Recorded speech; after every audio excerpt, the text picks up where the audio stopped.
Hey guys, what's up? This is Damnation-n-Hellfire. I'm joined tonight by Ross Crow. We got Calum, we got Hello. Bree Art, and we got Shane Howe.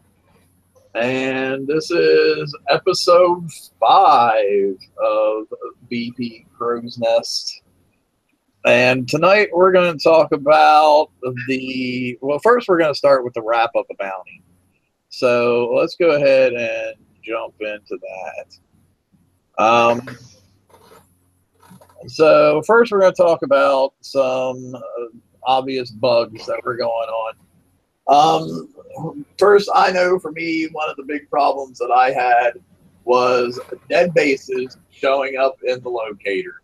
I know that was pissing me off to no freaking end. It's like a base would show up in your locator, you'd be like, oh, cool, something I can go finally get some bounty from.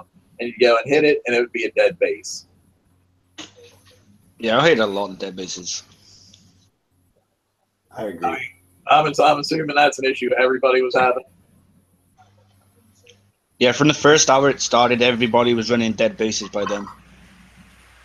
Yeah, that's kind of the issue about it. I mean, some people, their bases was just dead, but some people were running the dead bases on purpose because apparently with a dead outpost you could generate bounty, which I don't think that was supposed to be able to happen. Well, you know what's funny is I knew from the very beginning that people were going to be doing that. People were going to be running dead outposts, and then just not go back in their base and repair, and then they were just going to, repair on the map, and keep hitting and keep hitting and keep getting more bounty, and then people wouldn't be able to take bounty from them because their OP was already dead. And I tried to tell Kicks that was going to be a problem, but they didn't really seem to want to hear it. They thought everything was going to be just fine, and I guess my experience of playing this game for 6 years outweighed what they wanted to happen when they saw the real world implications.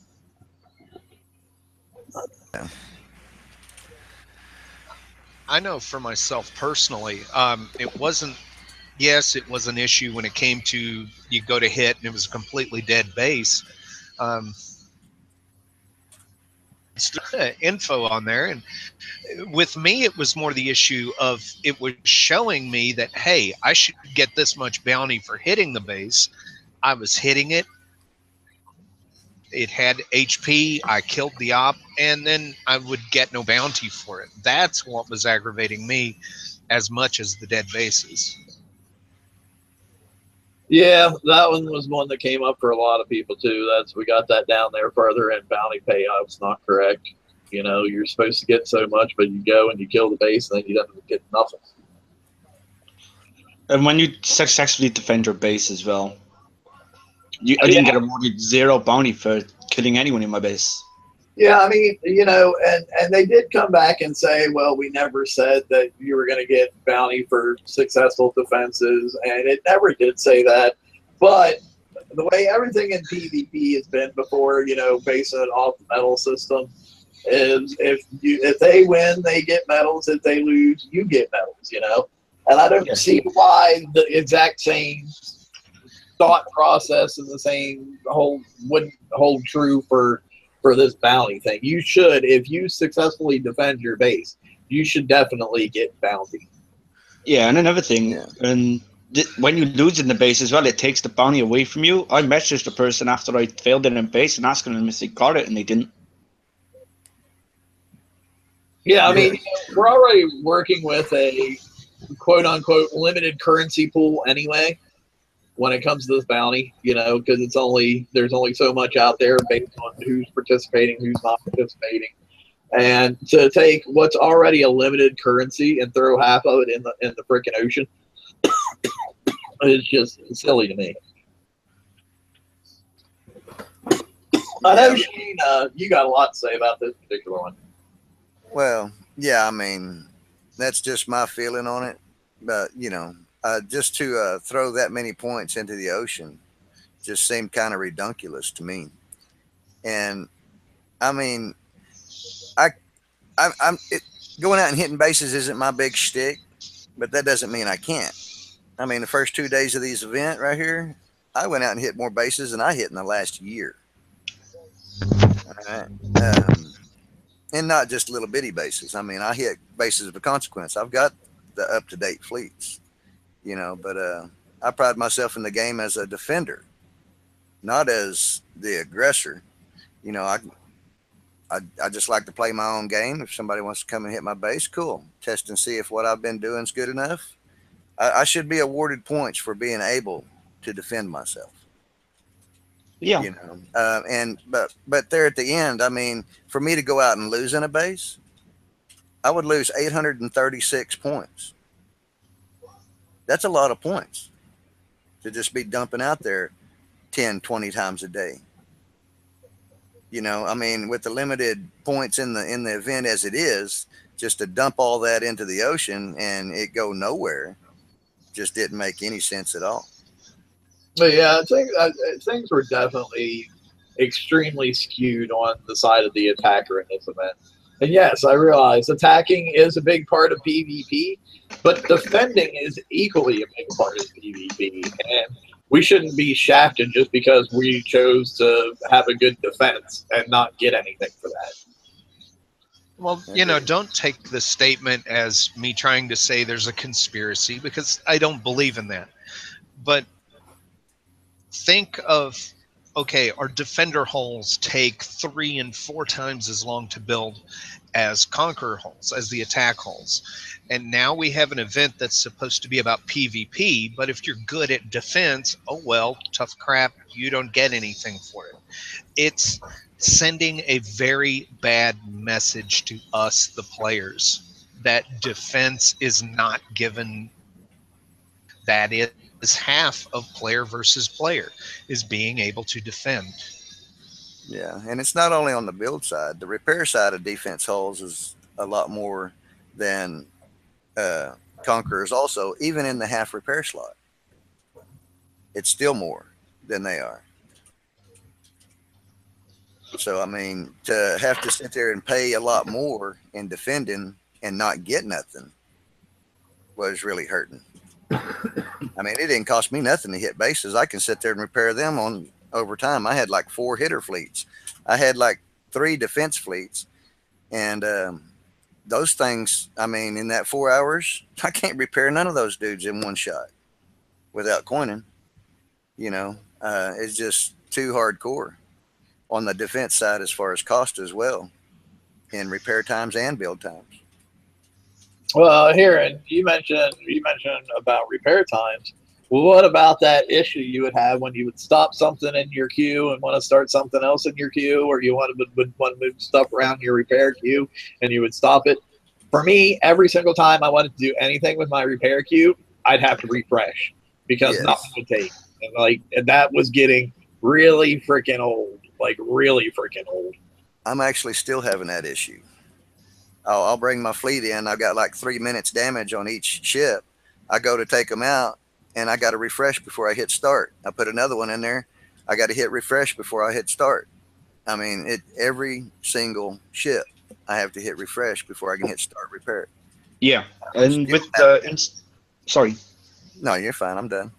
And with their instant repair, when you try to coin it, like something like you go to press it, it lights up, but then it comes up with processing, and it just crashes on the processing screen. Oh, that I had that a few cannot times do in that event. anything function, that black box comes up. Nope. I've had that quite a bit too. And with the prepping as well, less than 25 and no damage, they were taking bounty off you.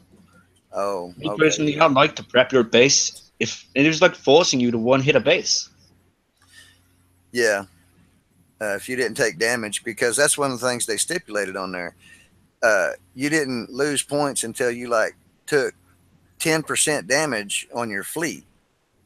But then if you was under 25%, you still shouldn't have lost any bounty.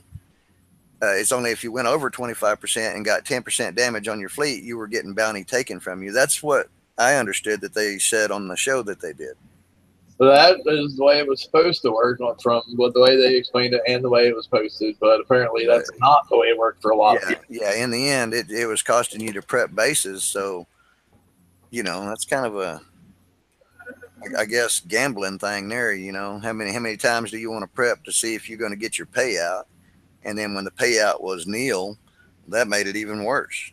Well, I mean, and let's be honest. Like, by the end of the day, this whole thing was a gamble. From whether you would hit a base, whether it would be dead or not, that was a gamble. Whether you would get the correct payout for when you hit a base, that was a gamble. Whether you would be able to go in and prep and not lose bounty, that was a gamble. Whether you could get the whole way through a battle and not get kicked out of it and end up losing bounty, that was a gamble. Wow. Okay, I never had that issue. I never got kicked out of a battle. But the rest of it, yeah, I've experienced all of that. Ross, didn't you say a lot of guys in your alliance were getting kicked from battles? Yes, I myself did.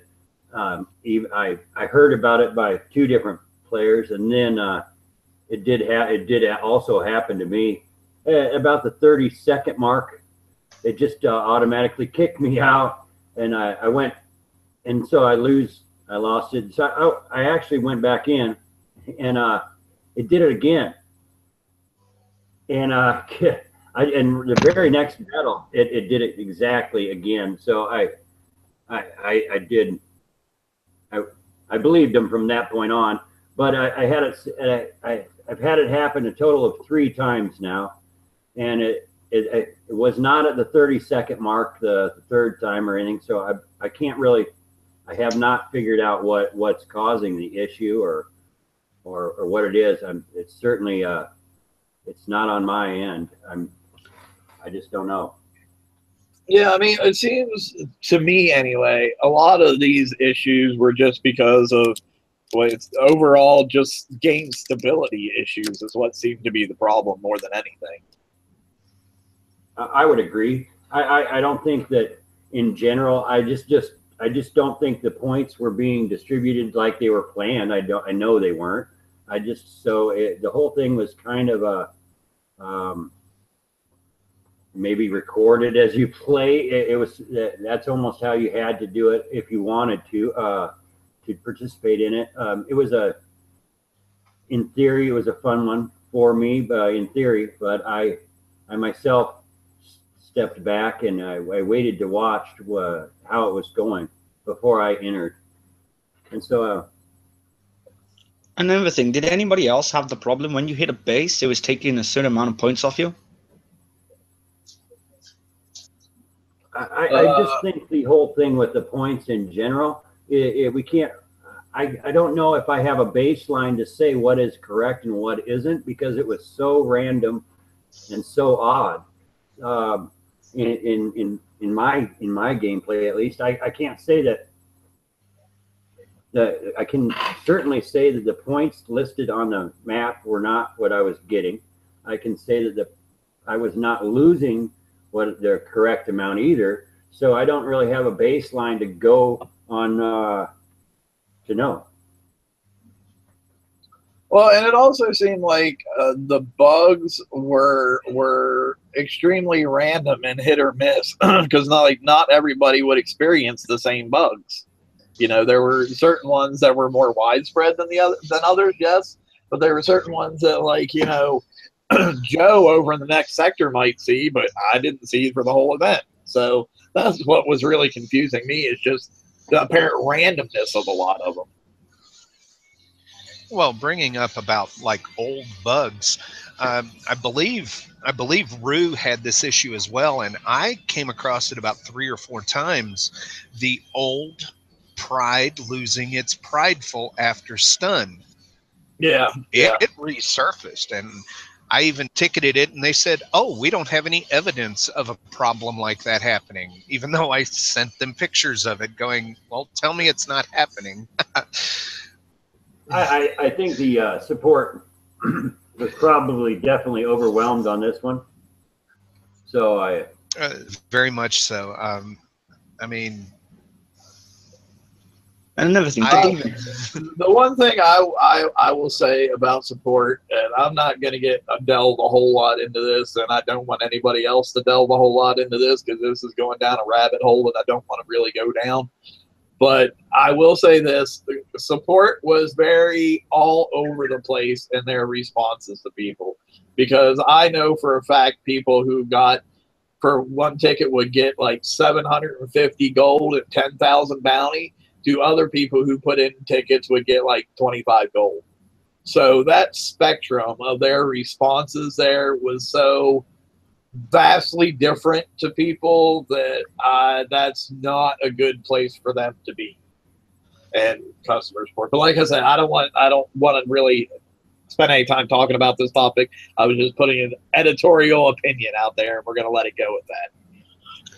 Was this tested though? Did they have a test server or anything about this? I'm pretty sure. I know a while back they had a test server, one of their super secret test servers, and certain people got to see it. Whether they did a test server after it was revamped and everything, I don't know, because I'm not part of one of their little super secret clubs. They did have a test server, as you said, at least a few weeks ago. I happened to hear an individual that had been involved in it and said, I broke bounty. So, well, that was the one that was that was the one that was like 2 or 3 months ago. So it was at least attempted to test it. I think this may have been the public test version this past weekend, though.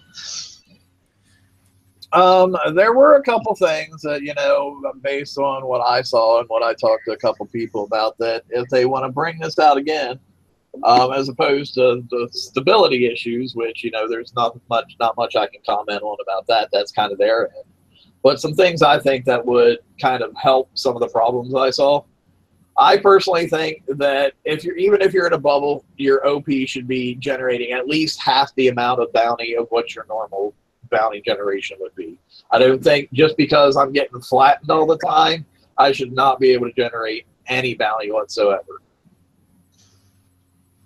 I would agree. I think I think you should get bounty while you're, since they're eliminating the dome every 3 or 4 hours max, that you should get something while you're, you know, repairing at least. Oh, and to me, that this kind of also goes a little bit back to, you know, the whole being skewed way towards attackers. Because, like, if I entered this PvP event and all I wanted to do was defend my base, the only option I had, other than when they finally turned on the PvE targets, which we'll get into, but was the only option I had of generating bounty was from my bubble, from my OP, and taking away my ability to generate any was in my bubble. When I was in my bubble was just like totally bad for somebody who just wanted to play for the defending aspect of it. Well, you know, we were discussing before about how, and I will readily admit, I was one who would leave my base dead while I went and hit other bases. I admit I did that. Okay. It said I could do it, so I did it. With the idea of this, I do like the idea of generating some bounty even while under base protection. Maybe take it down to 25% or 1/3, maybe not up as high as 1/2, but yes, I do believe that bounty should generate even while you're repairing under a dome, just simply because, you know, it makes sense. Don't make it so high that people are going to start getting buddy bubbles just to get free bounty. But on the other side, make it possible to get bounty. I'll say this, when it comes to buddy bubbles, that was already happening blatantly with some of the top end alliances that were in this game. Like I will flat out say that I watched PNLS buddy bubble, and after they'd go out and hit a bunch of bases to get bounty, they would have one of their alts right beside them, come hit them and bubble them. Well, so, I mean, buddy bubbling was already an issue. So yeah, it was an issue, but you know, but I can say something to that. I did not buddy bubble. Matter of fact, I only got hit one time, the whole event cycle. So it wasn't really not too much excitement at Ross Crow base. But the the system was taken advantage of a little bit, well, quite a bit, but it was created that way. I saw it going into this that Matt, we all sat here and called this, come on, if we're going to run dead, you run with a dead base, you be repair on the map. And so in certain things like that, and those, and the buddy bubble, that I just think that should have been known a little bit. I mean, we as players knew it. The game creators probably should have known it too. They probably did. They probably just didn't want to do anything about it at the time. I mean, along with that, say if you had a bubble, you generate 50%. If your base was dead, then have it generate 25%, not full on, and get it just totally abused of. That might be a decent little fix for that as well. I think if your base is totally dead, it shouldn't be generating anything. And which comes into the next thing that I think your OP at least has to be repairing in order for you to collect bounty off of hitting other people. Because otherwise you run into that problem where everybody's just running with a dead OP and you can never get bounty off of them, but they're taken from everybody else by doing base hits. Yeah. I think your OP should at least be repairing on ticks before you are allowed to collect bounty for base hits. Oh, I agree completely. Even as someone who did that, I did see it as taking advantage. So, yeah, even though it cuts myself off at the knees, yes, that is a very good thing. Kix, I hope you're listening. This is a great idea. I mean, like I said, I know I myself for sure was in PMs with some of the developers talking about this, and I'm sure some of the other people for some of the other shows brought it up to them too. And I don't know whether it was naivete or what it was, but they seemed to think that wasn't going to really be a problem. And this event showed me for sure it was a huge problem. Right. It was. Now, I do want to add one thing that does kind of connect to this point, and I hope that it was noticed. One advantage that they did give, you can call it a coin grab if you want to, but base repairs, at least my base repair was half cost if I coined my base repair. I did notice that. Kudos on that. Y'all did a good job, Kickside, with that item at least. Yeah, it was actually, it was like, it was a certain percentage of, it was your largest building in your base, and like half of that building. Yeah. That 9 coin repair. It was like, for me, it was 9 coins to repair my entire base.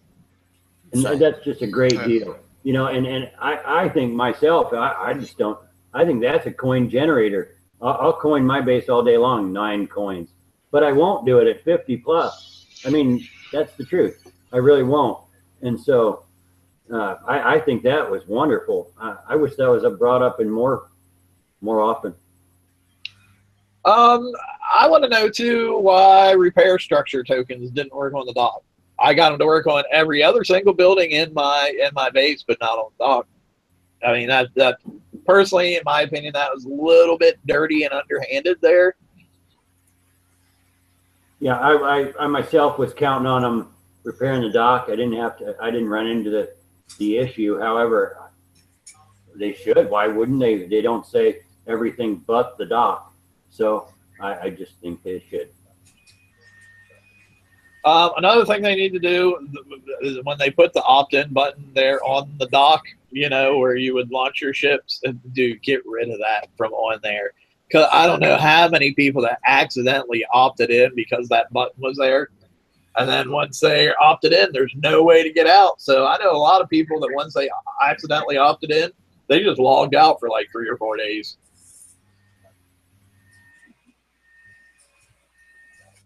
I mean, it has to be a much more, I am making an effort to log into this event, not, I accidentally opted into this event. Now I'm stuck.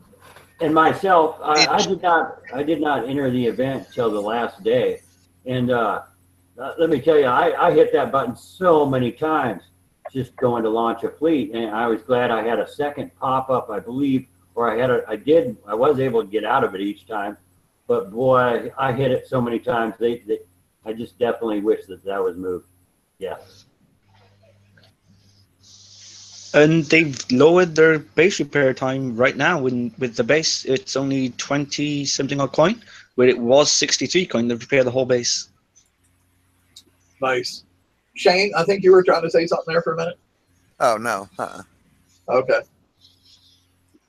But I mean, I will say this: the Kicks realized that at the end that this event was a total, absolute disaster, more or less.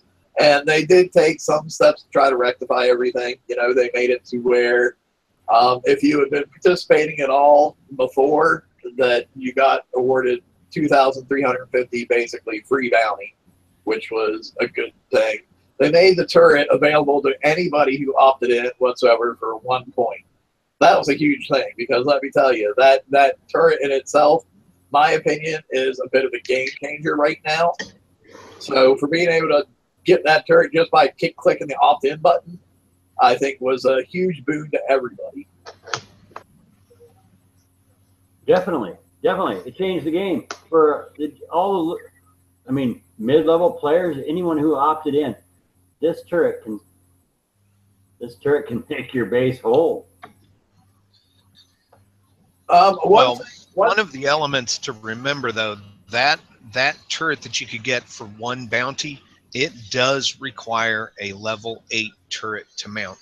So there's probably a lot of level 50s that may have gotten it. You might sneak it onto a level 7, but you can't have anything else on it for the most part. But it's going to be a beast of a changer. We've spent 6 months with the attacker literally having the entire advantage, and now all of a sudden the defender has a huge advantage.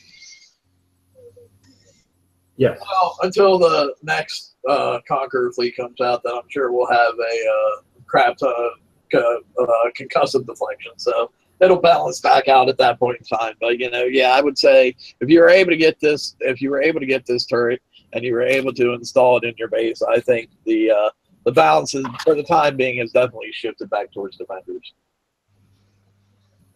Another thing I would also like to, if they bring this back out, I would like to see a posted schedule for the bandit occupied bases, because I know that was not knowing for sure when they were going to spawn and how they were going to spawn and for how long they were going to spawn. Really was, I would say, annoying, to put it the best way I can. Because I know for sure if I would have had a known schedule, I could have scheduled things around a little bit more, that I would have went out and hit some stuff, more of those than what I did, which in the case of a lot of people, that probably would have generated more coin for Kicks if they had known a schedule for that kind of stuff.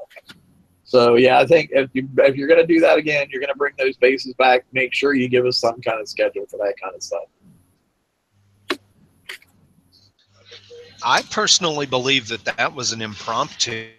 I mean, I haven't read in depthly on it, but with the first couple of days having so many failures, that potentially was an impromptu fix. But if you've got a PvP event, why put PvE targets in it? The PvE targets. I've heard a lot of. Hang on, the PvE targets were actually supposed to be in that from the very beginning. When they did their first bounty preview thing, it wasn't in the description, but before it went live, it was in there. So they were intended from the very beginning. Okay. I apologize. I did not see that information. So it was there, but I like the targets myself. It's a little challenging, not if you had a certain fleet, but the ability to get bounty points in any other fashion was nice.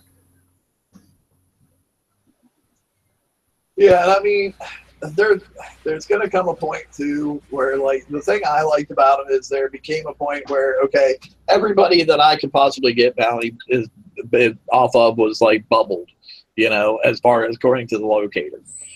So I can sit there and twiddle my thumbs for 4 hours, or I can go out and hit some of these because they're at least a way that I can get bounty. And I think they're also good for, since people who were defending their bases weren't getting any bounty, that was another good way for them to get bounty. Now, if they switch it to where you get bounty for defending your base, I don't think that the occupied bases the need for them would be as great. But I also don't see a problem with having a few of them in there for those low-level peoples that want to opt in and try to get something, but don't really have the tech to do something. Having a couple of them out there is not going to hurt them, and they're still not going to get like the huge amount of points that you need to get the top end prizes. You must have been hitting a very different one than what I was hitting, because I didn't even do 25% and lost my fleet twice on those targets. Well, I used the gluttonies and I took 0 damage. Yeah, I was doing them damage free, unless I would get sloppy and get too close to a ret when it would explode and get caught in the death explosion. Right, but if I timed it right, it was damage free. What I don't get is why put the new turret in there, yet knowing that no one got anything to defend against it. I'm sorry, what was that? What's that? Why put the new turret in that 95 target and knowing Kickside they knew that we couldn't defend against it? Well, you could always guess people that had mud gluts could go in and do them damage free. You know, so they were, I don't know. They probably just wanted something that people with rages couldn't be like, oh look, I can click the back of this and go on my merry way, like they could everything else in the freaking game. Well, in all reality, they put the prizes that we win in every event. I think. I mean, usually that's how it's been. Since we're going to win that turret, it was in the event. Is how I looked at it. I mean, it was a beast. It was a tough one, but like gluttonies or prepping that few turrets out. Yeah, I mean, to be honest, for me, those PvE targets, that was really the only way I had to generate, besides in my base, from like the halfway through the 3rd day and on. I had nobody I could hit, period. Right. You know, I mean, I was so high up there in score, I had nobody to hit. Everybody said 0. Well, I mean, that actually gave me something to keep doing. Well, in all honesty, I had like 3 targets the whole entire time I did it, and they were all in my alliance. And truly, the whole time, I didn't. I was a little shocked at how that worked. Yours, Ross, I think comes down to the thing of the locator not working correctly. Shane's was just he had so many points that nobody gave him any points when he right, and so that really stinks, because I'm glad there were those targets for you, and because I wouldn't have wanted work your way to the top to do nothing. I wouldn't have wanted to do that either. No. So I mean. To me, it's that they at least give some points back into the event that was just so much was getting dumped. 100 a pop, and I mean, like I said, I'd lose 836 if I lost in somebody's base. Right. So I mean, it was a lot more work to earn from them than from other people. So I mean, it's not like it was just a cakewalk. I had to get out there and stay after it to do what I was wanting to do. And then they lowered the prices on everything, so I didn't need as many points as I went and got. But that's fine with me because that helped out a lot of other people. But yeah, I think we've kind of gone over what we think all the main problems were and some things we think that could be done to improve everything. And I'm sure we could probably go on and like have tirades about the whole thing for an hour, but we don't want to do that. We've spent about half an hour, a little bit more, on things that were problems and things that we think that we can do to improve it. So let's get on with the stuff that was going on this week. And Brian, you want to talk about the bug fixes and tunings? Are you back or are you still away? He's still away. Okay, I'll go over it then. They fixed an issue where images were not appearing in NPC base combat. I myself didn't run across that. Anybody else? No. No. Oh, I did see. I mean, I saw it posted on a couple people had the issue that they shared it, but I just did not run into it myself. Well, it's good. It's good to know that they fixed it for those people who were having an issue with it, and they fixed an issue where Forsaken Mission wasn't recognizing which items a player already had. I didn't run across this, but I did see posts where people were running across this, that they would get awarded a prize, and they're like, "Wait a minute, I already got that prize. Where the hell's my token?" So apparently they fixed that, and from what I heard, they were pretty quick about getting those people's tokens to them too. Yeah, I know that was a scary issue for the people that really that chase after the Forsaken, those missions. You know, they stay on top. You have to stay on top of it just to see get the tokens. You know, and it's all about the tokens at the end. And so those people that were awarded, boy, they panicked. I know I got a lot of messages myself on it. So yeah, I'm glad they got that fixed quick.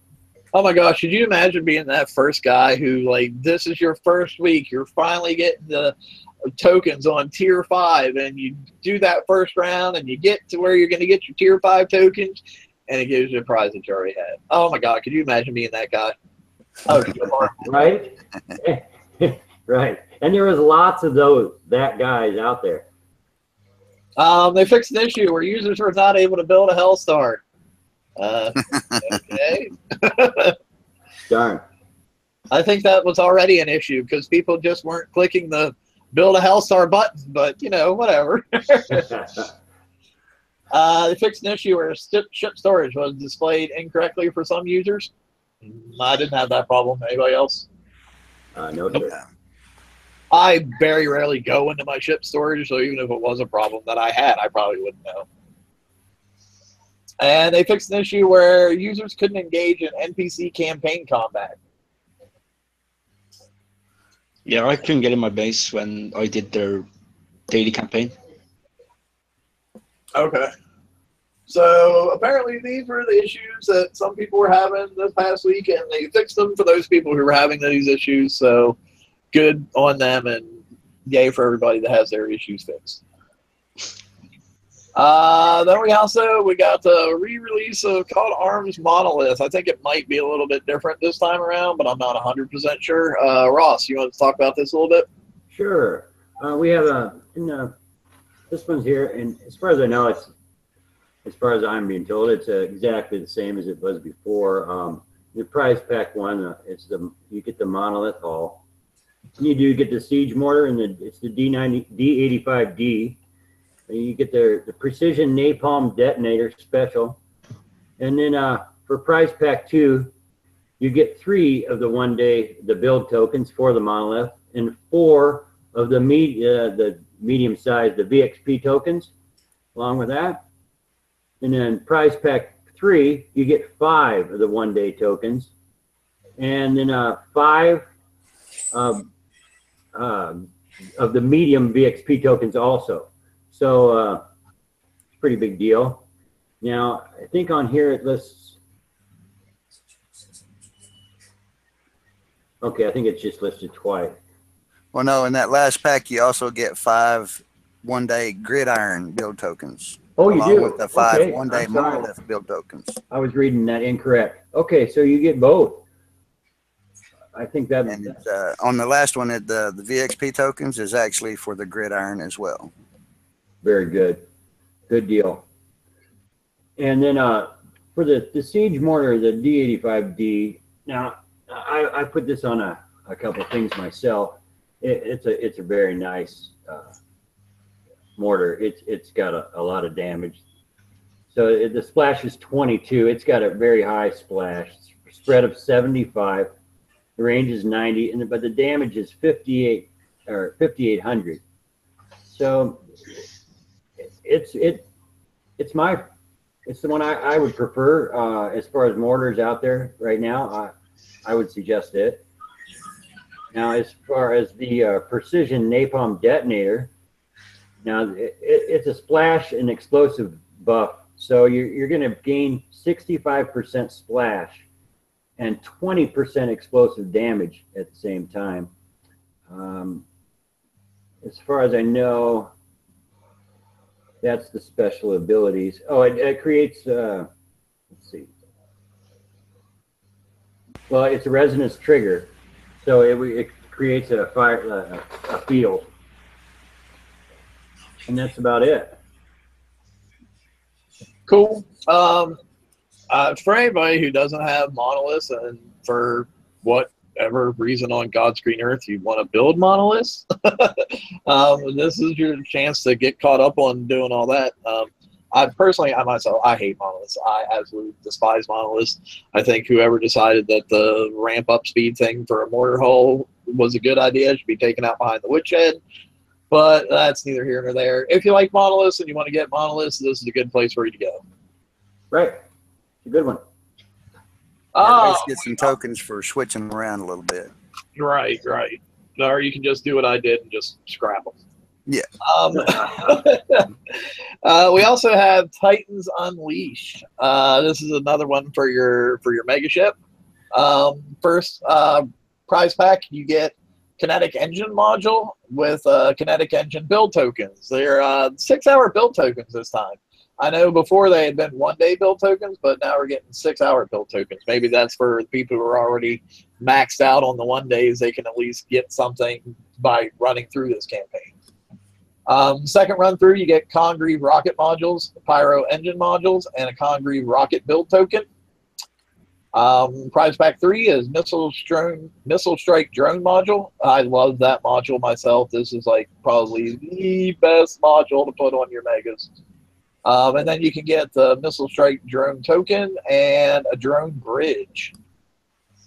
And then run through 4, you get Exocet missiles, Pyro engine token, a drone bridge token, and a missile token. Let me ask you guys something.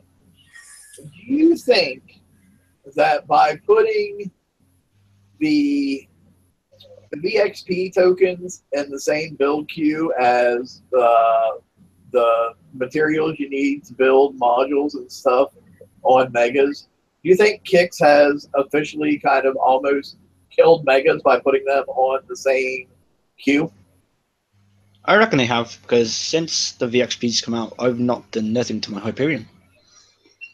I'd agree. I don't use that any longer. It's just for VXP tokens. I do the battles on the map with my the Hyperion itself.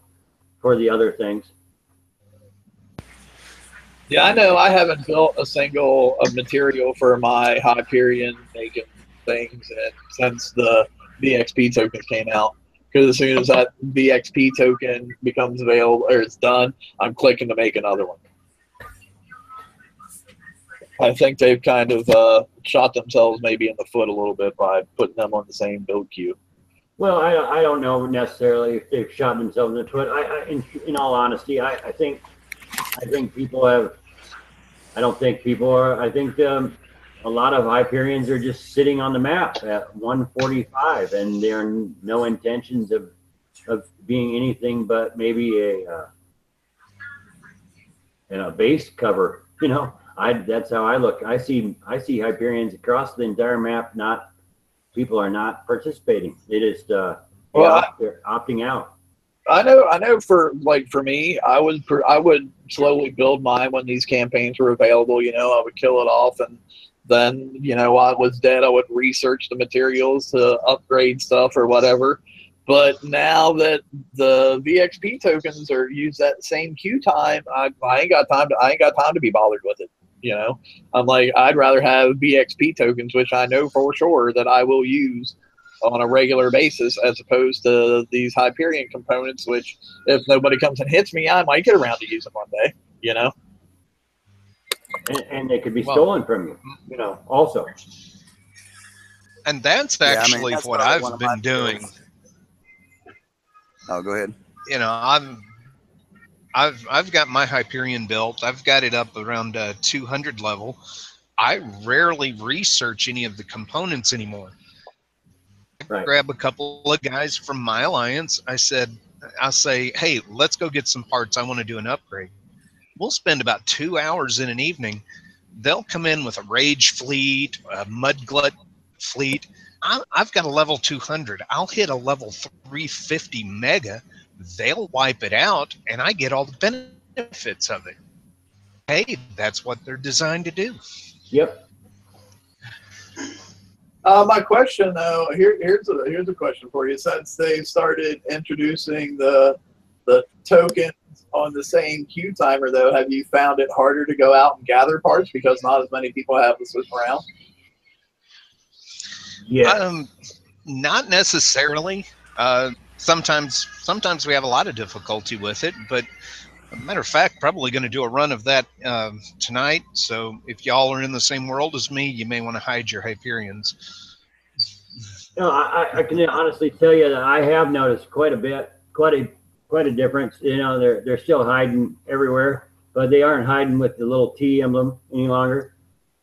Yeah, that's the truth. Yeah, a lot of people are.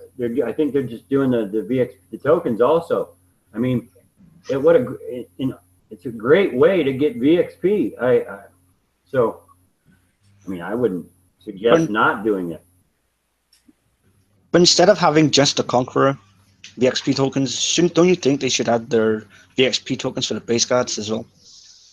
Yeah, It they would should be have nice. a generalized defender one and not just like the justice specific one. Yes, Right. Yeah. that would be really nice. Yeah, because I'm sitting on a built courage right now that I can't really do anything with until VXP weekend hits. Yeah, same here.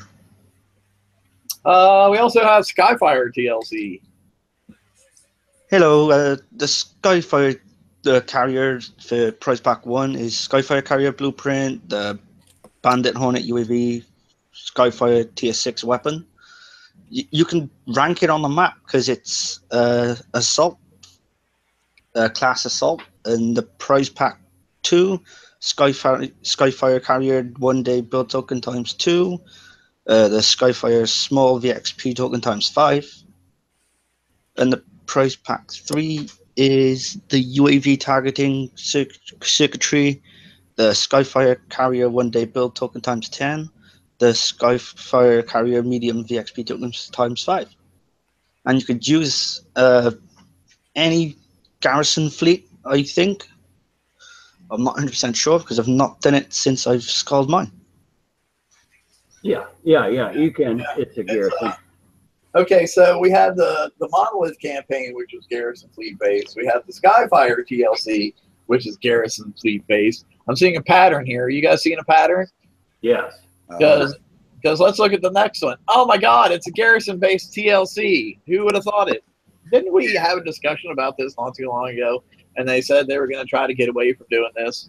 And lo and behold, we're right back to what they said they were going to try to get away from doing. Yeah.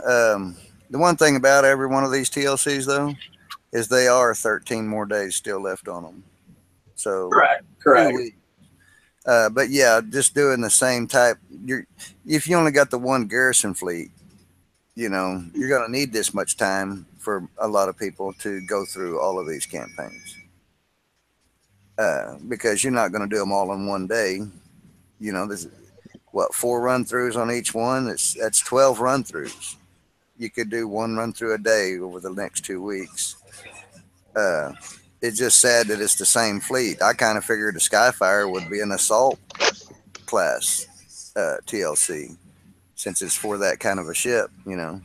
Yeah. I thought that the first time it came out too. I was like, well, it would make sense to use my old assault fleet to get the new assault fleet, but apparently not. Yeah, that's not the case. But as far as this one goes, I mean, I've only ran through the first pack, but it seems to be the same thing that we've done before. But it seems to be a lot less damaging. Things don't hurt as bad going through it. I took like 12 minutes damage doing all the encounters on the first run through without ever repairing with a Zelos Imperium fleet. Nice. So, but in the first pack, you get the Garrison Battery MKX, the Siege Rockets D100Ss, which was the first ones offered on there. And then you'll get a 1-day Icebreaker build token times 3. And then once you go through the prize pack 2, you'll get the icebreaker itself. You'll get the Siege Rocket D100V, which is the speed one. And you'll get the expanded fulmination payload, which that gives you the rocket reload, -5 spread, and the splash of 75%, which is very significant for a splash special. But just watch your rockets in there, because on the icebreaker, some rockets don't need reload. And then you'll get the 5 one-day build tokens on the icebreaker in that prize pack 2. Now, prize pack 3, you'll get 10 one-day build tokens for that icebreaker, and then you'll get 8 5,000 VXP tokens for it. But then you get a charged M instead of a charged X like they had last time. You'll get 1 charged M in that one, and then in the last pack you'll get 2 charged M's. So I guess 3 total if you go through all of these.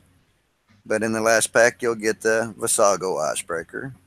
Then you'll get 2 5,000 VXP tokens for the Visago icebreaker, and then 10 one-day build tokens for the Visago icebreaker, and then another 5 regular icebreaker build one-day build tokens.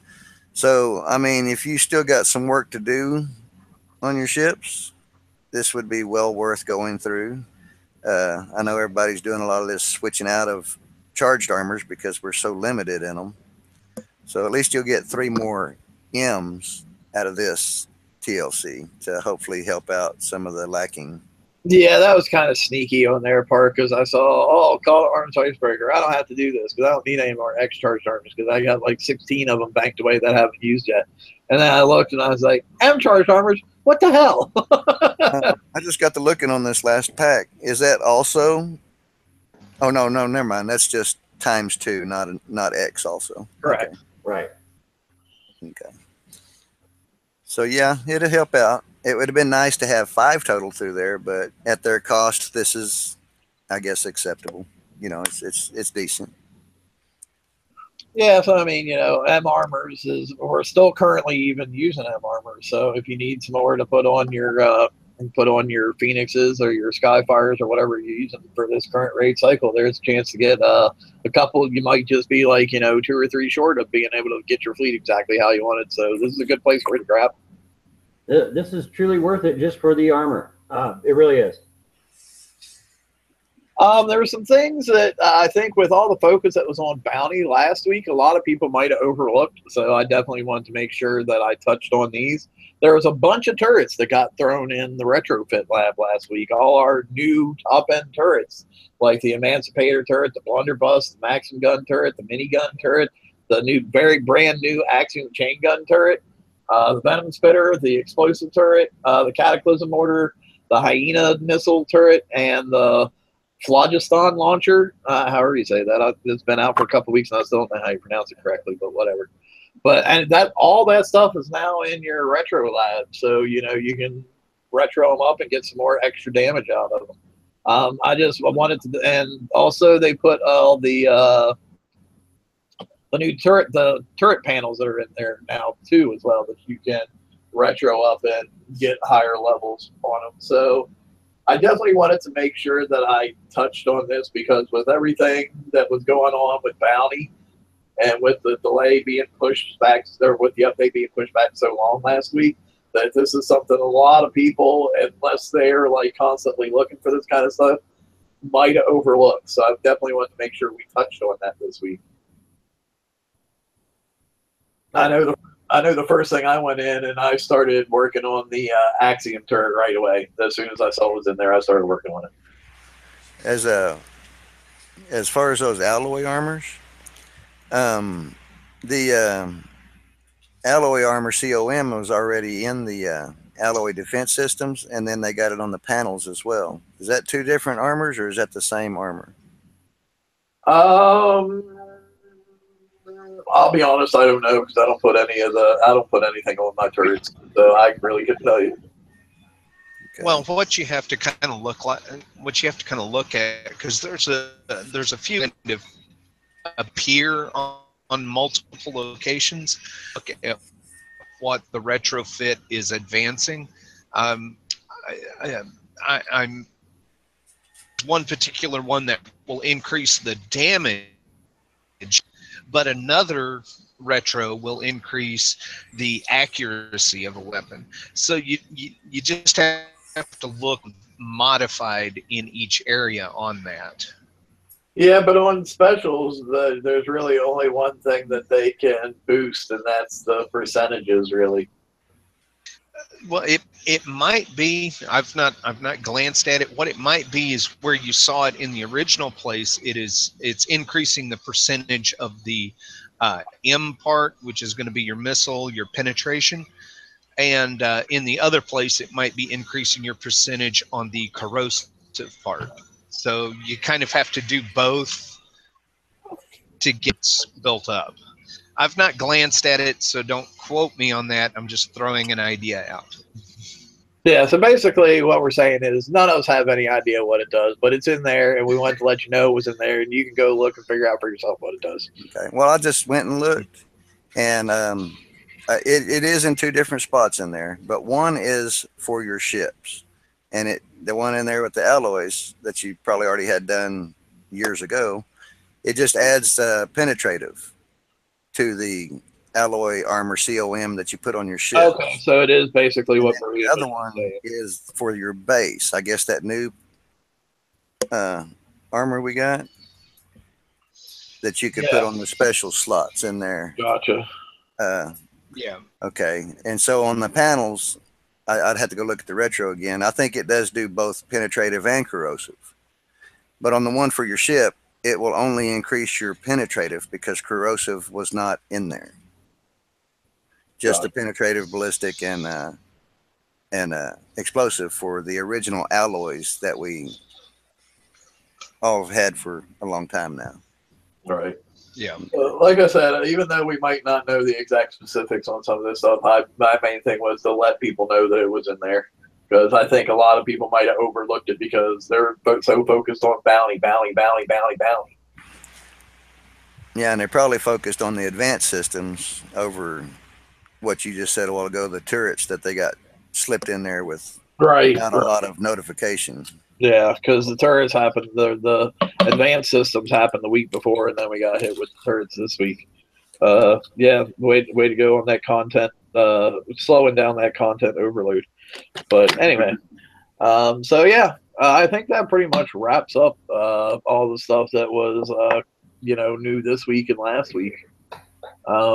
I don't know. Anybody else have anything they want to say in closing? No. Not really. I was wondering, we covered a lot. How'd you all do in the bounty? Did you participate? Everybody in here?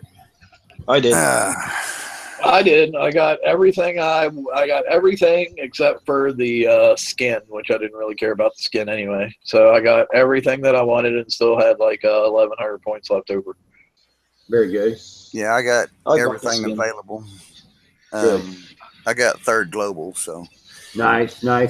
You got the skin. Let's just say. Yes, I did. Yes, I did. I did participate, but I wasn't able to be on a whole lot. So with the bonus, I really didn't get tons of bounty, but I do want to throw another kudo. Hey, Kixai, if you're listening, this is the kudo part. Thank you for dropping the prices down on those courages. I did get one of those. It's currently building. Yes, y'all know to look out when you hit my base now, but good job on dropping the price on the courages. Good job on dropping the price on the axiom. Really good stuff going on there. Yes, bounty has its stuff that needs to be fixed, but there were good things that they did in the process with all the growing pains. So overall, I did enjoy it. I honestly did. Just growing pains with it. Right. Okay. Yeah, maybe another thing in there in the bounty itself. Maybe not so much 4 days of it. It was fun, but after day 2, it really started getting old. Right. Going out and just smashing, a quarter repaired bases and stuff. I mean, there's really not a challenge in that. You know, I'm saying, so it's not really a true PvP event when everything you're hitting is mostly dead and no base guards in there. You know, I mean, it just got to be too easy, too quick for me. No, I agree. I think the first, when I started it, right, first couple hours, boy, that was kind of fun. And really, it really was. The points weren't going right, and all that wasn't going right. But really, the hitting everything that had a glowing triangle on it was pretty fun. So I enjoyed that part. It's just the mechanics just didn't work out.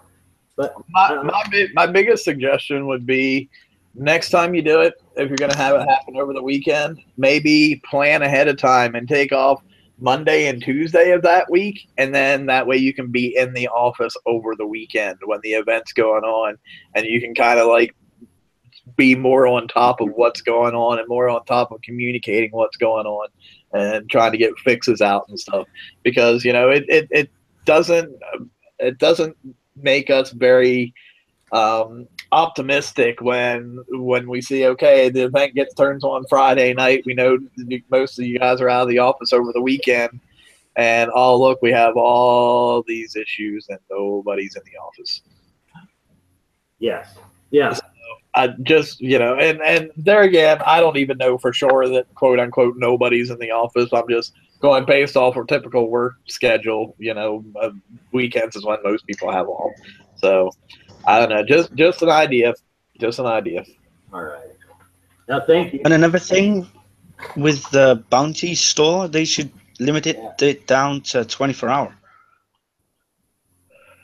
I would say, Not as opposed to making the bounty store shorter, I would say make the raid store longer. Yeah. But that's just my personal take on it. But I mean, there's definitely a disparity on the amount of time that the bounty cash-in is available and the raid cash-in is available. I would say try to, whichever way you do it, try to make them like even out a little bit more. Yeah. Well, I think 2 days overall for both of them, it gives plenty of time where you don't have to feel rushed to get into it. It's like the bounty store is still open, and we've been 2 days, and I think there's still 2 days left of it. Well, in all honesty, I think it'll be 2 days before they get all the tickets answered. So it might be a good thing in our benefit for this one here, because you're going to get hopefully some people are going to get some points and some tickets, I'm surprised that the leaderboard has stayed open all this time. I mean, usually after a raid event, it's dropped. I agree. I like it. I would like it to stay up longer after a raid, the monthly event, and yeah, it can go away now, but I was surprised too. Yeah, I mean, I've still got my score up there instead of or what I got left over instead of my medals. Exactly. So. Well, at this point, guys, we've kind of gone over a little bit. I know somebody else is doing their thing at this point in time, so I don't want to try to cut into them for too awful long. So I would just say thank you to everybody who watched and showed out in the live chat. We definitely appreciate the chat participation. And if you guys liked what you saw here, found it all useful, smash that like button and hit the subscribe button, and we will talk to you guys again next week. Thanks for coming out, and take care. Laters. Goodbye. Thank you, guys.